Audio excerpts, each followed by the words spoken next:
Good morning, selamat pagi. Salam satu Malaysia. Salam Madani. Salam keluarga Malaysia.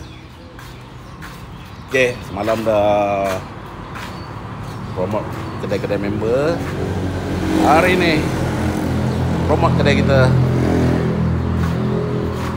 Wira Koji 93 Pengkem. Owner ni bawa balik Terengganu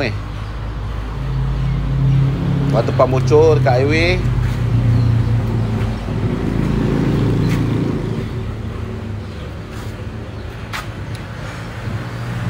Komen dah pergi 2 hari berturut-turut dekat tol mana?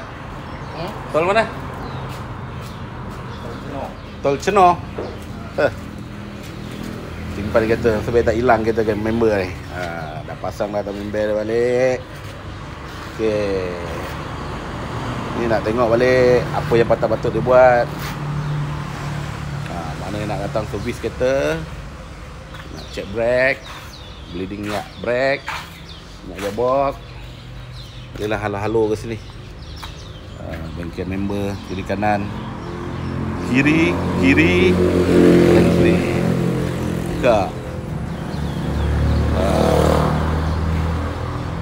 Tokek kapet tak sampai lagi.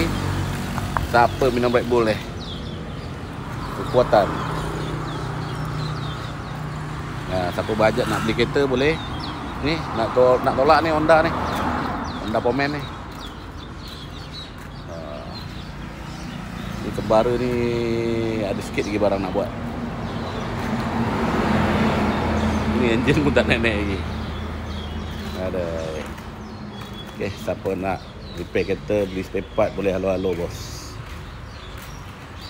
Ada di sini sampai malam.